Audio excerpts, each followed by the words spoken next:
Are you planning to buy a soundbar sometime this year?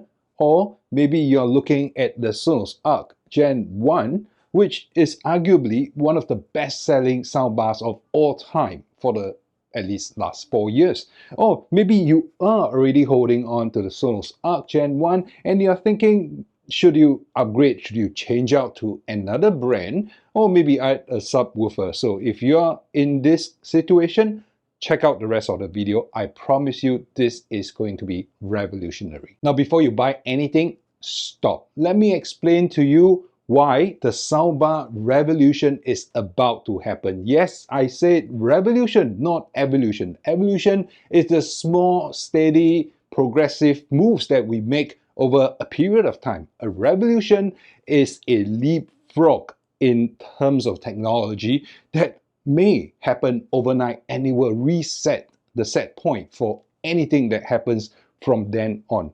And the revolution is about to take place. Now, if you are holding on to your Sonos Arc Gen 1 and are thinking of buying a subwoofer to augment the bass capabilities, this video is probably for you, because instead of spending the $900 on a subwoofer, you might actually want to save that $900 towards the new soundbar that will replace the Sonos Arc Gen 1, which will be called the Sonos Arc Gen 2.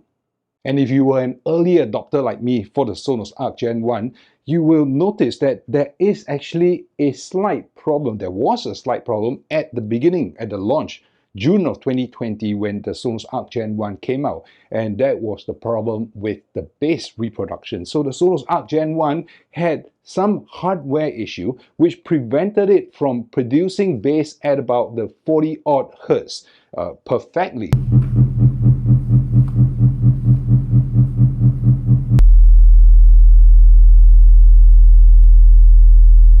So the bass was a little bit wobbly. So it could be a combination of the drivers not being able to produce that level of bass at that frequency, or it could be that the amplification for driving all the 11 drivers were insufficient. But if you had bought a Sub Gen 3, which was launched in the same month, June of 2020, you probably wouldn't come across that problem. But if you are going to be spending $900 on a soundbar, you want that to be perfect. So this channel was actually founded, and it started off with that one particular bug in the Sonos Arc Gen 1. Now subsequently, Sonos over the next 3 months from June of 2020 released firmware versions to update the hardware. Well, update the software. They couldn't really change hardware over the air.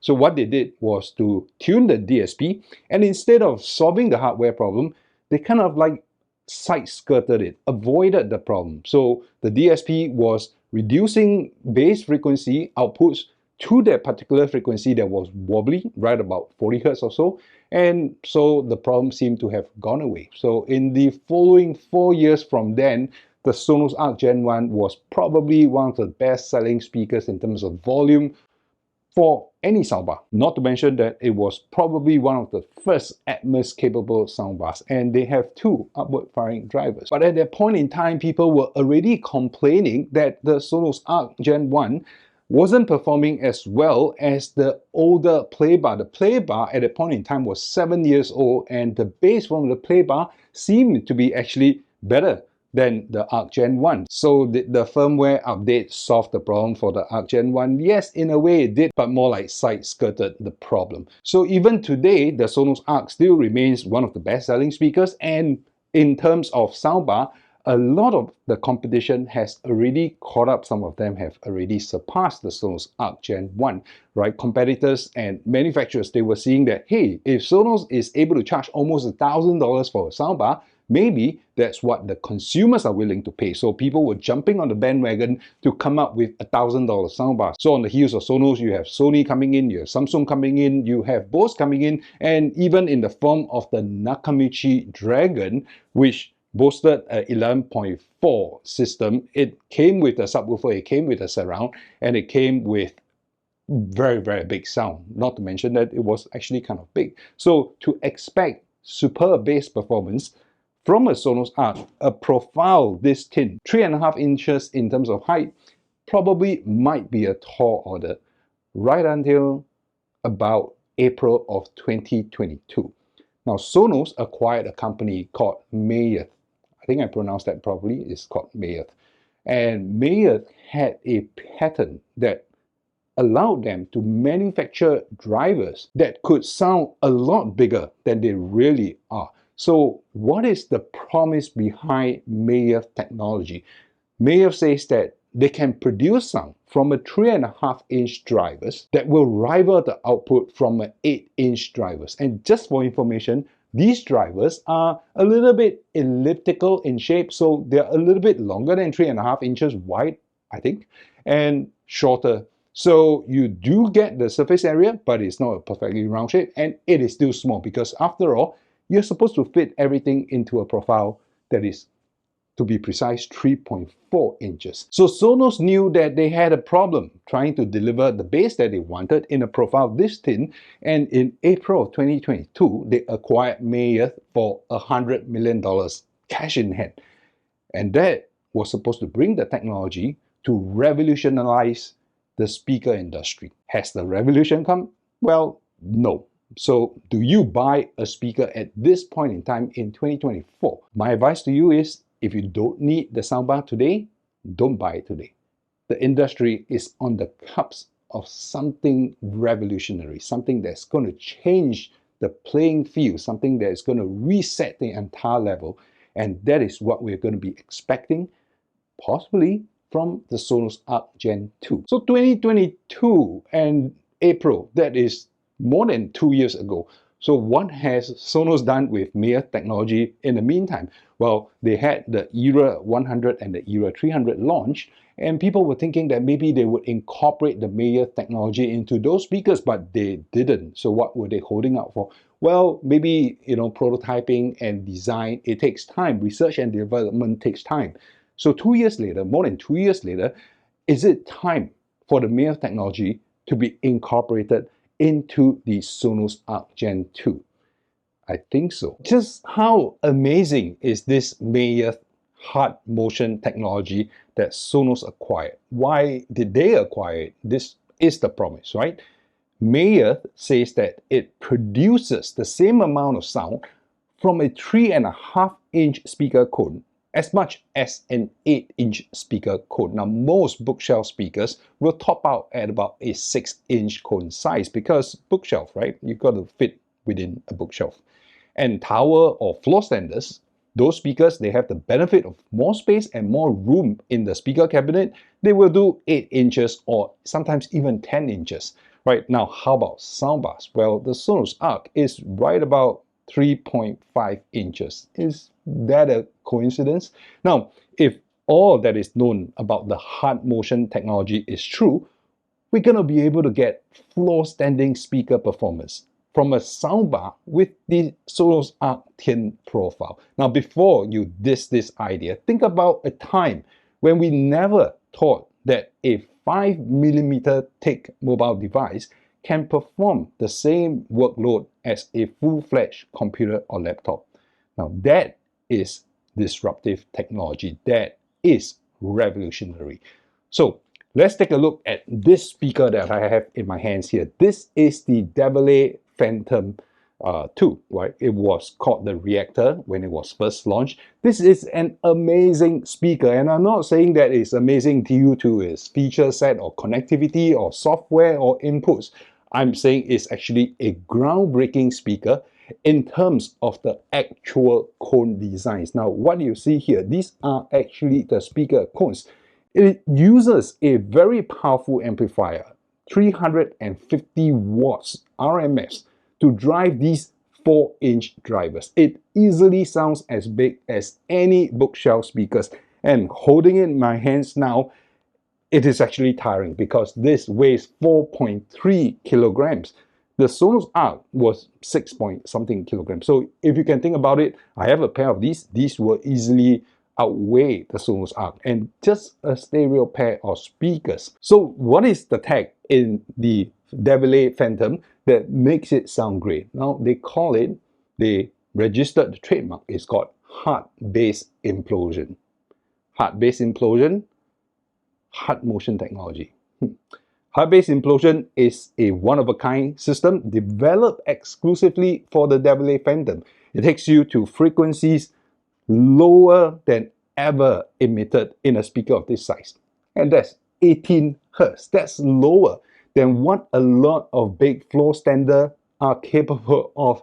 This is the core of the technology, and that is the singular reason why I bought this piece of technology and kept it to this date. So where is the industry going? The industry is heading towards more features, better feature set, Wi-Fi, connectivity, Bluetooth, input ports, output ports, multi-room connectivity, apps, services. Now, every decision point that has been made today about choosing a soundbar has been the feature set. At the top end of the budget range, the sound difference is going to be minimal. Not to say that they don't sound different, they do, but the performance is going to be plus minus 5%. And I'm not saying it's bad, it's just that for soundbars costing $1,000 or so, the sound performance will have little variance. So maybe one is 2% better or that soundbar is 5% better, but the underlying technology is simply just boiling down to the speaker cones. Now, hiding behind all those feature sets, the sound reproduction has almost reached the limit of where current technology is able to bring us. Well, it is not to say that the industry has not advanced in terms of sound quality coming out from smaller smart speakers. It has, right? Besides the AA Phantom, you also have this. This is the Apple HomePod. It's a good example, right?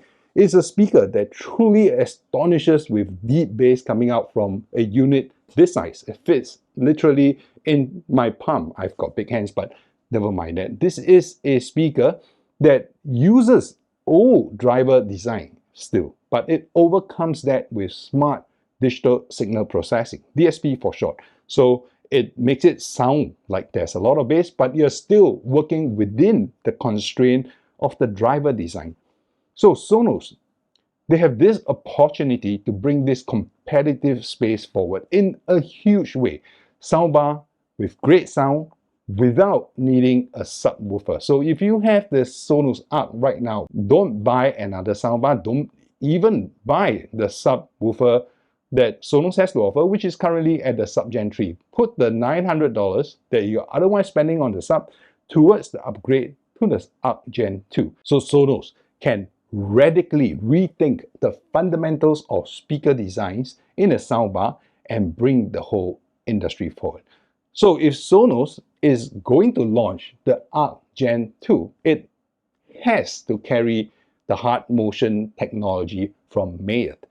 And if they were going to use the hard motion technology, it has to be for the Sonos Arc Gen 2, which inherently still has that hardware limitation when it comes to driver size and bass reproduction. So for a moment, let's just assume that Sonos is really going to release the Arc Gen 2. When is that going to happen? Now the Sonos Ace headphone, where is it? Oh, there. It was already launched, right? Back in May of 2024, the headphone is now out of the way, right? From all indications and hints that I have been getting, the Arc Gen 2 will be the second product launch of 2024. Sonos has committed to 2 product launches every year. So the first one being the Ace headphones. The second one is likely to be the Sonos Arc Gen 2. So I'm expecting product announcements in late September and product availability in the last quarter, maybe 29th October and latest by 5th of November. This gives us about 8 weeks for the buying craze in time for Christmas. Sonos is not going to miss this. Now next week, I'll be talking about the feature set of the Sonos Arc Gen 2. And until then, stay tuned. So if you're using a Sonos Arc Gen 1 today and want to maximize the most that you can get out of it, check out one of my videos talking about the Sonos Arc linked here. You will find out why it's one of the best-selling speakers ever made and how you can really exploit the capabilities of the Sonos Arc Gen 1, well, at least for the next few months. I'll see you in one of those videos.